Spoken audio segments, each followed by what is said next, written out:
एक साधु घने जंगल से होकर कहीं जा रहा था। रास्ते में उसे सामने से बाघ आता हुआ दिखाई दिया। साधु ने सोचा कि अब तो उसके प्राण नहीं बचेंगे, यह बाघ निश्चय ही उसे खा जाएगा। साधु डर के मारे कांपने लगा। फिर उसने सोचा, अरे बाप रे, मरना तो है ही, क्यों न बचने का कोई उपाय करके देखूं। फिर साधु ने बाघ के पास आते ही दोनों हाथ ऊपर करके नाचना शुरू कर दिया। बाघ यह सब देखकर आश्चर्यचकित हो गया और बोला, अरे मूर्ख, क्यों नाच रहे हो? क्या तुम्हें नहीं पता है कि मैं तुम्हें कुछ ही देर में खा जाऊंगा? हे बाघ, मैं प्रतिदिन बाघ का ही भोजन करता हूँ। मेरी झोली में एक बाघ तो पहले से ही है, किंतु वह मेरे लिए अपर्याप्त है। इससे मेरा पेट नहीं भरेगा।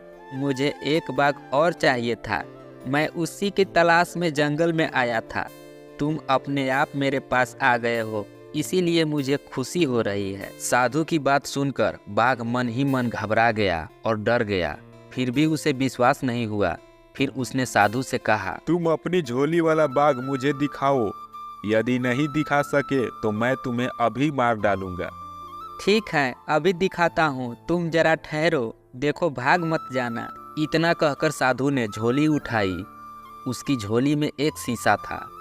उसने शीशे वाली झोली बाघ के मुंह के पास लाकर बाघ से बोला, देखो इस झोली में ध्यान लगाकर, यह रहा पहले वाला बाघ और दूसरे वाले बाघ तुम मिल गए हो।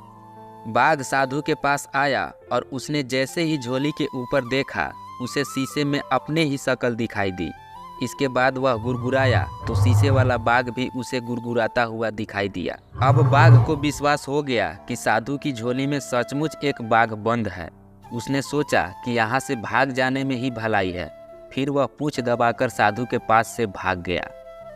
फिर वह अपने साथियों के पास पहुंचा और सब मिलकर अपने राजा सिंह के पास गए। राजा ने जब सारी घटना सुनी तो उसे बहुत क्रोध आया और फिर वह बोला, अरे मूर्ख, तुम सब कायर हो। भला कहीं आदमी भी बाघ को खा सकता है? चलो मैं उस साधु को मजा चखाता हूँ। बाघ का राजा दूसरे सभी बाघों के साथ साधु को खोजने जंगल में चल पड़ा। इसी बीच साधु के पास एक लकड़हारा आ गया था। फिर साधु ने लकड़हारे से कहा, देखो लकड़हारा भाई, इस जंगल से अभी निकलो। इस जंगल में बाघ है। मैं अभी उस बाघ से अपनी जान बचाकर भागा हूँ। चलो जल्दी यहाँ से निकलते हैं। तभी बाघों का सरदार वहाँ पहुँच गया। जब लकड़हारे ने बहुत से बाघों को अपनी ओर आते देखा तो वह डर के मारे कुल्हाड़ी फेंककर पेड़ पर चढ़ गया। साधु को पेड़ पर चढ़ना नहीं आता था। वह पेड़ के पीछे छिपकर बैठ गया और जो बाघ साधु के पास से जान बचाकर भागा था, वह अपने सरदार से बोला, देखो सरदार, सामने देखो। पहले तो एक ही साधु था, अब दूसरा भी आ गया है। एक नीचे छिप गया है और दूसरा पेड़ के ऊपर चढ़ गया है। चलो सरदार, यहाँ से भाग चलते हैं। मैं इनसे नहीं डरता। तुम सब लोग इस पेड़ के चारों तरफ से घेर लो ताकि ये दोनों भाग न जाएं। मैं अभी पेड़ के पास जाता हूँ। इतना कहकर बाघों का सरदार पेड़ की तरफ बढ़ने लगा। साधु और लकड़हारा अपनी अपनी जान की खैर मनाने लगे। फिर अचानक लकड़हारे को एक चींटी ने काटा। जैसे ही वह दर्द से तिलमिलाया कि उसके हाथ से टहनी टूट गई। वह घने पत्तों और टहनियों से रगड़ खाता हुआ धड़ाम से नीचे गिरा। जब साधु ने उसे नीचे गिरते हुए देखा तो वह जोर से चिल्लाया और बोला, अरे लकड़हारा, बाघ के सरदार को पकड़ लो, जल्दी करो, नहीं तो वह फिर से भाग जाएगा। धड़ाम की आवाज़ और साधु के चिल्लाने से बाघों का सरदार डर गया।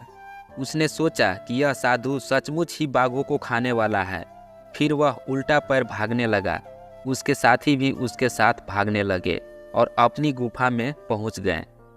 इस कहानी से हमें यह सीख मिलती है कि दिमाग और बुद्धि बल पर भारी पड़ती है। अगर कहानी अच्छी लगी हो तो वीडियो को लाइक कर दीजिए, चैनल को सब्सक्राइब कर दीजिए, क्योंकि मैं इसी तरह का कहानी वीडियो आपके लिए लेकर के आते रहता हूँ। तो मिलते हैं अगले वीडियो में, तब तक के लिए जय हिंद।